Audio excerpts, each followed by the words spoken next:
a smart strategy. So Prop 3 was passed. Well, first off, let me give you a couple upcoming dates. May 7th is our first election that'll have Prop 3. We have 2 elections in Macomb County. One, Fitzgerald schools have a bond, and New Haven schools have a bond. So Fitzgerald, of course, is in Southern Warren, and New Haven is in Macomb Township, Chesterfield Township, and Lenox Township. So people will be going to vote for the first time with same-day voter registration and no reason absentee voting. So it'll be interesting to see if that affects a typically low turnout election, which these May school board ones are. Then of course we have August election where some cities will have primaries, some cities have foregone primaries, and then November will be our city election across the map. March 10th is going to be the presidential primary in Michigan. That's the second Tuesday in March. So that'll be the 2020 calendar. That's when that ball game will really start, and we'll really be able to just kind of kick off the grand marquee. But I want to talk a little bit about voter registration, a little bit about absentee voter. So Prop 3 allows for same-day voter registration, but it's not in the. But without knowing the rules, then this is something that we could end up disenfranchising people, because it doesn't mean that you can show up at your polling location, register to vote, and then expect to be able to vote that day. Whereas previously there was a 30-day voter registration window. Now that's been shortened to 15 days to get your voter application in ahead of time. That's the election day plus 14 days ahead of time, where someone can fill out a voter application and send it in by mail. In Michigan, we have our qualified voter file, which is the voter database that local clerks and county clerks in the state uses. That's linked with our driver's license database. And so the key for voter registration and absentee registration applications is that signature, because in order to make a valid application by mail, they have to be able to match up the signature on the application with the signature that's on the person's driver's license, which they're able to do that way. So that means that they can accept these applications by fax or by email as long as that signature matches up. So back to voter registration. So now we have a 2-week window as opposed to a 30-day window out to register to vote. If someone wants to register to vote inside of that window, including on election day, they have to present themselves in person, and they're also subject to the state's relatively lax compared to other states, but our voter ID requirements. So you have to show a picture ID, some sort of, it can be a school ID, driver's license, state ID, military ID, and then there are even provisions for if you have a utility bill in your name, and there are alternatives. So you don't have to have that ID, but you do have to show a couple of different things to prove who you are. But you can do that up until on election day, and you can vote, register to vote, but it has to be at the clerk's office, not at the polling location, and you have to present yourself in person. So really, when we do our voter registration drives, we're given a little extra time to do that leading up to the election, but inside that 2-week window, the voter has to present themselves in person to the clerk's office. Any questions on that? Yes, Helen? Fred, they would have to present themselves to the county clerk or to your local clerk? Local clerk. You'll go to your local clerk on election day. Yes. Bring your identification, even if you're not registered or you change your address or something, and he will certify you to vote. Yes. Okay, so then you go to your polling place. Has that information been transported already to your polling place? Yep. Without getting into too much minutia, they will make the change in the qualified voter file, or you will be able to vote either at the polling location, or perhaps they would issue you an absentee ballot and you would vote there at the clerk's office. Another option. Okay. Yes.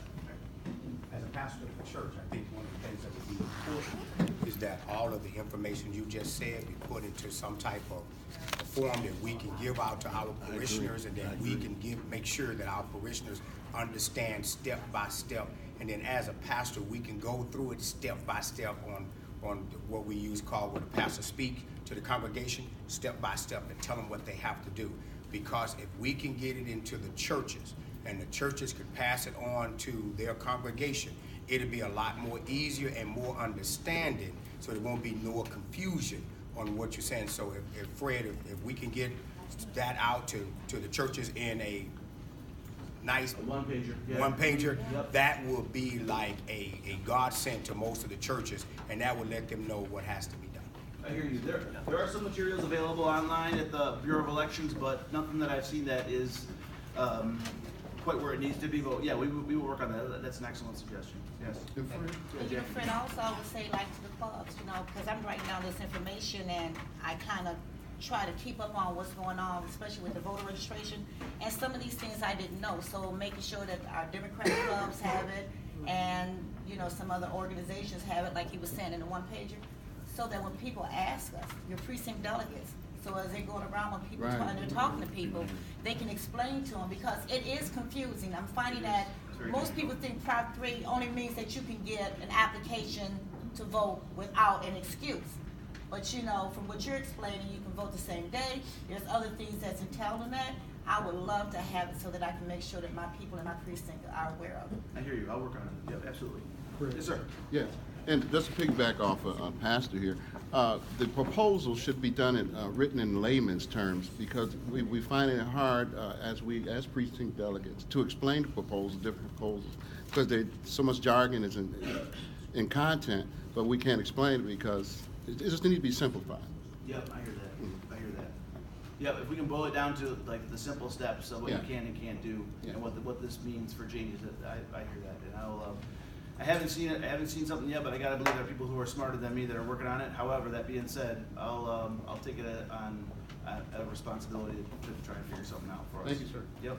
Fred, I have a question. Yes. So with the voter registration, before when I went out to register, people in Macomb, you were deputized. Yes. Is that a requirement even in the church? You have to be deputized before you can register?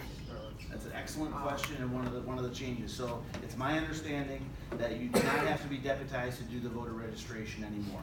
Okay. However, for that, when we get to the absentee ballot piece, you do have to be deputized to receive those absentee ballots. Oh, to receive it? Yep. Okay. Now, the best way to do it, and the parties do this, is they send out the applications for, well, we'll get to absentee in a minute. But the best way is for, again, to communicate with your local clerks and to let them know, to find out. Because there are, I know you can't hold on to them for more than 7 days, so you have to turn them in within 7 days. But again, the key part about the voter registration is matching up that signature. So you don't have to be deputized to bring in those voter registrations, but the absentee ballot applications are a different thing.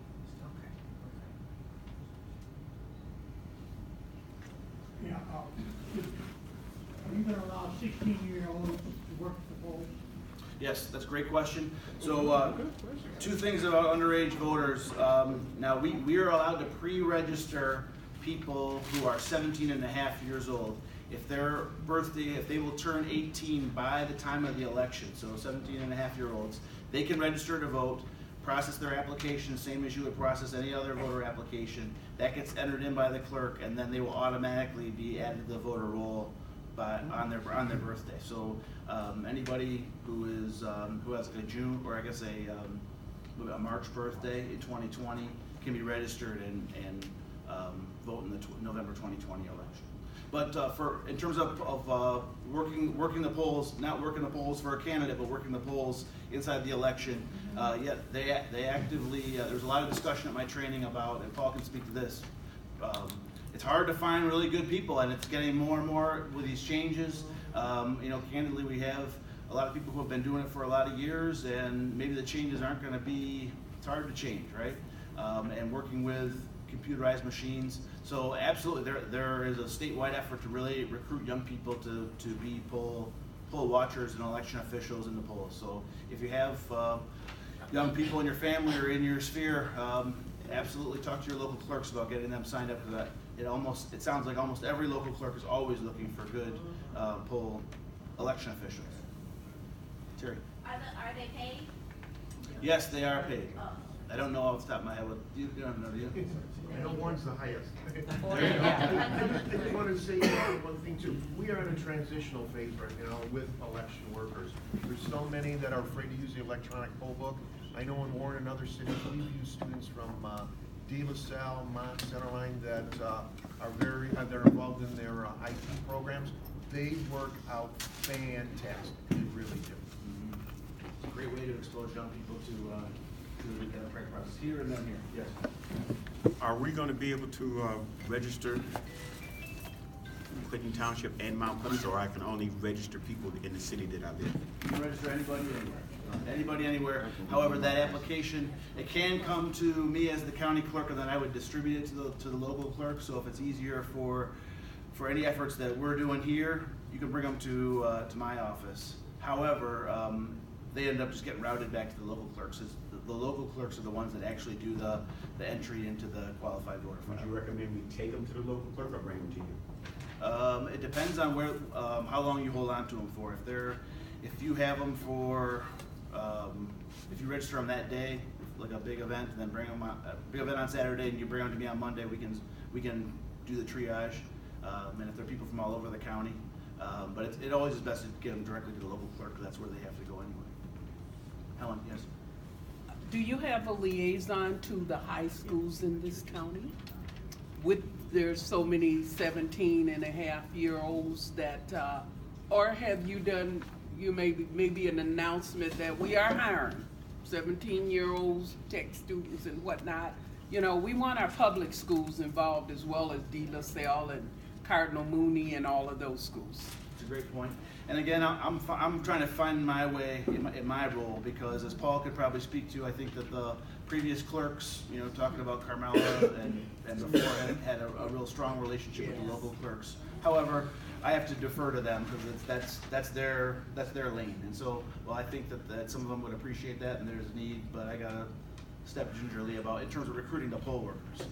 So that's something that the Democratic clubs in the county, there's so many of them. I'm finding a new Democratic club somewhere online constantly. Yes. That's a role that they could possibly play, and let it be known that not only at their meetings, you know, they've got kids in school. Right, and refer them directly to the local clerks. All right. Yeah.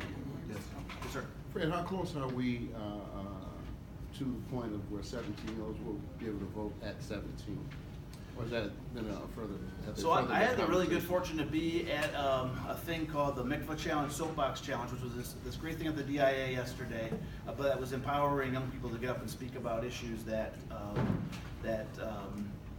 were important to them. It was a really great thing. I say that because one of the topics was 16-year-old voting, and there are different states that have different rules, right. And some of them have said 16-year-olds can vote in local elections. 16-year-olds can vote in school elections, and like a gradation of that.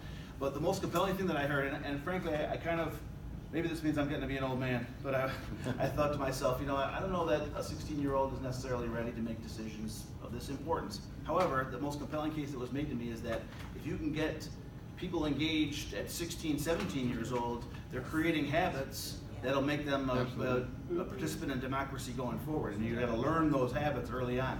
And so the more I thought about it, that makes an awful lot of sense to me. Whether it's extending the franchise to them to just do local elections, or amending the Constitution to, you know, make them full-fledged voters. Give them baby steps. Yeah, baby steps. Right. That's right. Yes, Al. Yeah, Fred, I'm a school board trustee, and as a school board trustee in Macomb County, there's the Macomb County School Board Association, which you probably attended some events at.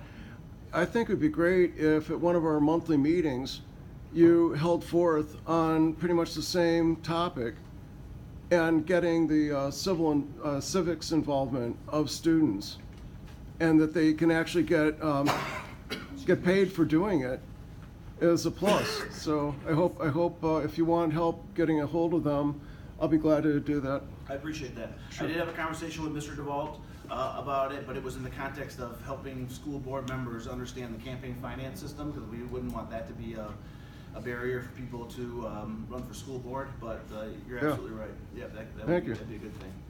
Yes, Sherman.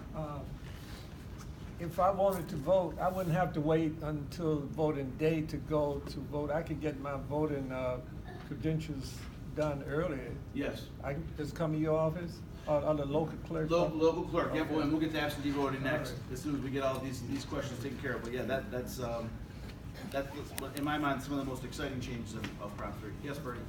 When we do voter registration, now, can we register people out the, outside of Macomb County? Okay. Yes, yep, if you're a qualified elector, you can vote, you can register people in whatever county, yes. And we can get the application to you and you get it to the. Yep, and again, ultimately, you can get them to me and we will facilitate getting them to the clerk, so, you know, friend to friend, you can get those to us and we'll do that for you, but ultimately, they have to go to the local clerk, and so that's really, if there's a way to get them there expeditiously, that's the best way.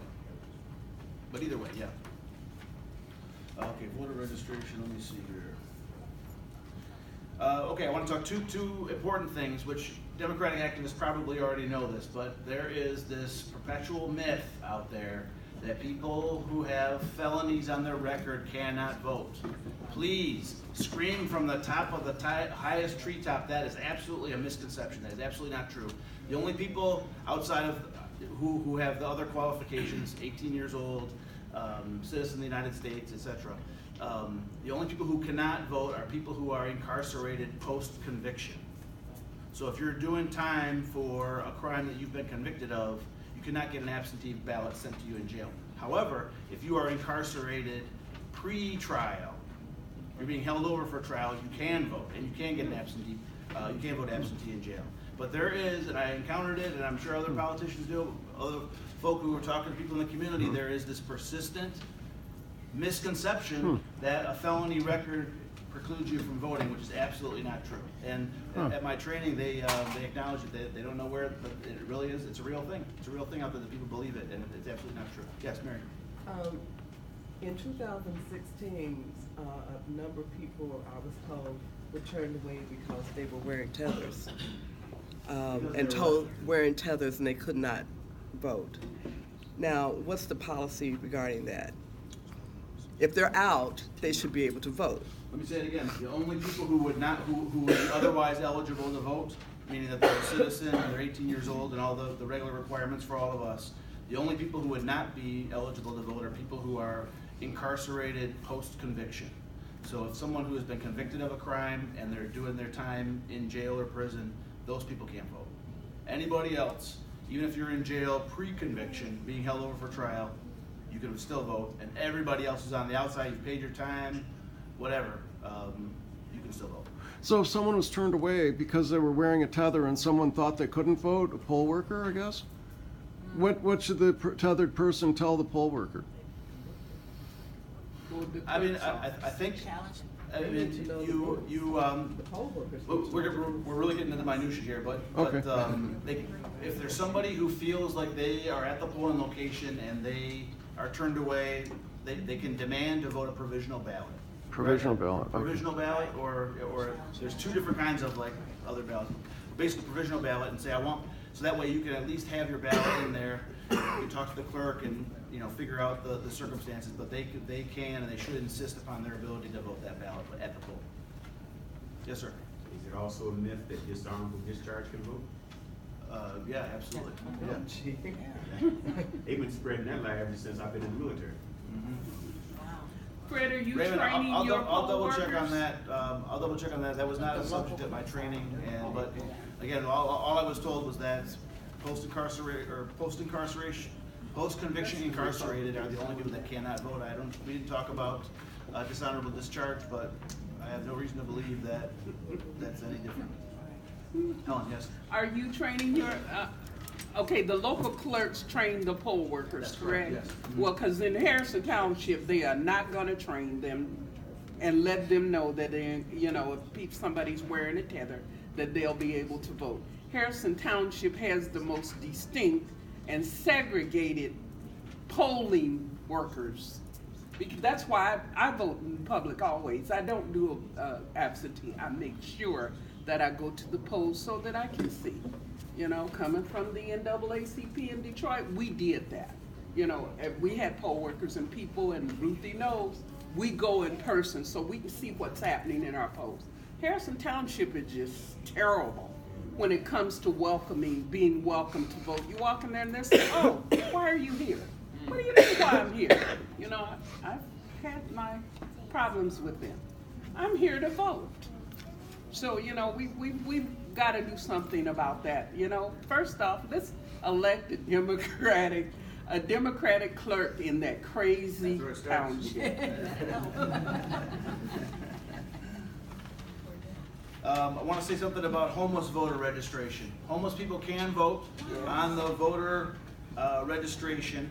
They're categorized what they call non-traditional voters, and they can register at a non-traditional location. So if you know of somebody who, sad as it is to say, is living under a bridge, they can list as their location, their residence, cross streets, and put that on a voter registration. That is acceptable, and they will be added to the qualified voter file. What about parks, like Normandy Park or Park Down or just Cross Street?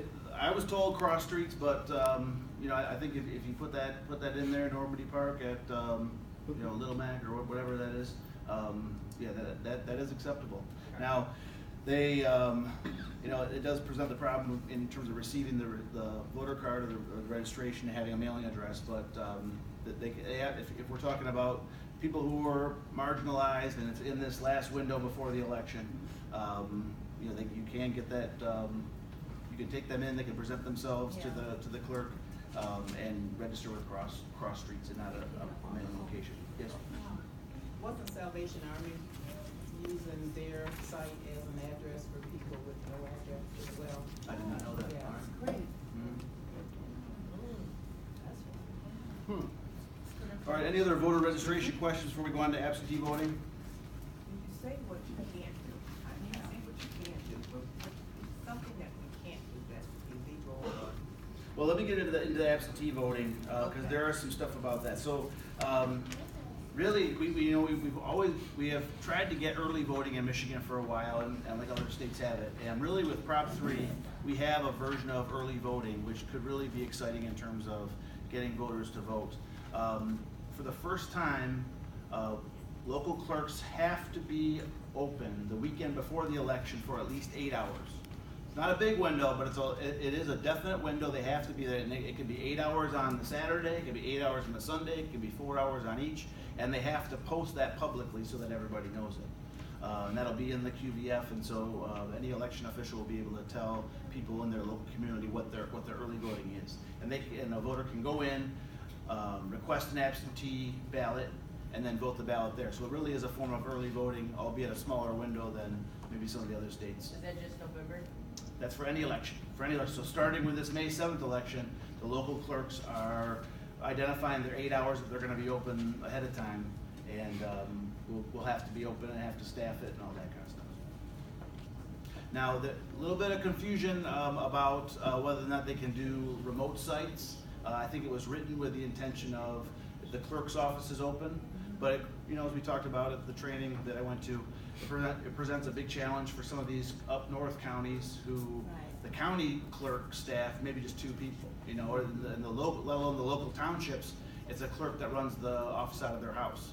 So some of this stuff has to be promulgated in rules that have not yet been done yet. But in terms for our area around here, that 8 hours. So again, it's about knowing your local clerk, communicating with them, and really being able to take advantage of that early voting. So another thing is a permanent absentee voter list, because when we talk about systemically voter or engaging people, getting local clerks to have permanent absentee voter lists is absolutely key. Now, I'm assuming Warren does an absentee voter list. So local clerks can make the decision. I don't know if you have to go before your city council and they have to approve that, or if it's just something that the clerk can do. But that's an excellent tool, because that means that I can say I want to vote absentee, especially now with the no reason rules. I can say I want to vote absentee, and then every single election, May, August, November, what have you, you can get that. You'll automatically get that application and vote. I mean, that's where we want to get to. We want our local clerks to have permanent absentee voter lists, and that's the effort that we need to do. I would submit this year to make sure that our local clerks do that. So Warren's doing it. I'm sure some of them are doing it, but I think there's a question of Clinton Township does it. I don't know that they do it. And then we're in the process in my office of compiling like what local clerks have a permanent absentee voter list. But if we're going to make it work to have then we're signing up people to designate I want to be on the absentee voter list. That's how we're really going to rise turnout and get people to get those applications every day. Okay, so the absentee voter, you, the voter, the request must be issued by, wait, it's the application. So here's where you can get in trouble.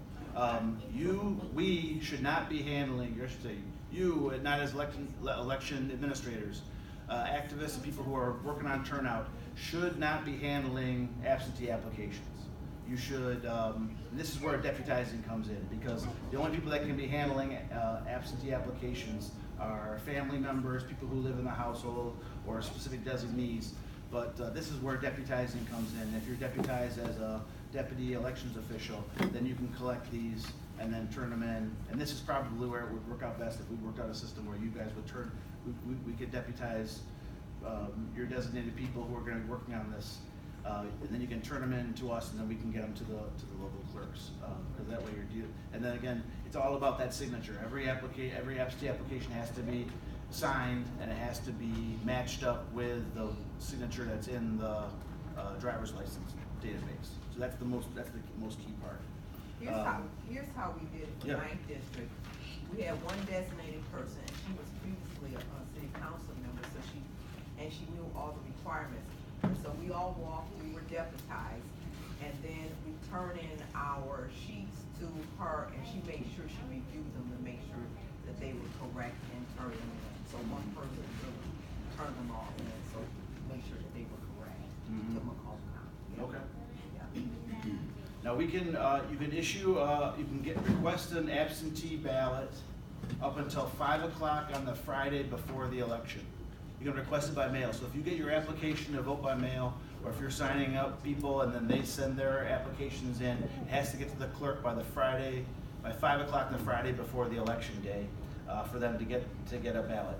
Now there is a late request deadline. You can bring it in after that, but that means that you're going to have to vote in person. You basically get your ballot issued and then vote it right there, which makes sense because you don't want to get something lost in the mail coming to or fro. And then you can, they don't encourage it, but you can, if you did do same-day voter registration, you can get issued an absentee voter ballot at the clerk's office and then vote that ballot and turn it back in. So, I said this absentee voter ballot applications can be received via email or fax as long as the voter signature is on the application and the signature is visible for verification processes. And this is the part that you can't do. Restrictions on the possession of signed absentee ballot applications. So the applicant can have their absentee ballot applications, immediate family, somebody who resides in the same household, a person whose job would normally includes the handling of mail, i.e. Postal worker, a registered elector asked to handle the application by the applicant, which means that you'd have to fill out a certificate of authorized registration elector or an authorized election official. So if you're deputized or if you're a clerk or whatnot, then you can handle it. But that's where I think we could get in trouble if we're overzealous and trying to capture a lot of absentee applications, that we could get in trouble if we're not careful. And that's also why the parties and some of the candidates will send out the applications, but they encourage you to fill it out and then send it back yourself. Because if it's coming from the voter to the clerk, there's no problem there. But if it's the middleman or the middlewoman, that can possibly get in trouble if we're not, doing it correctly and following the law.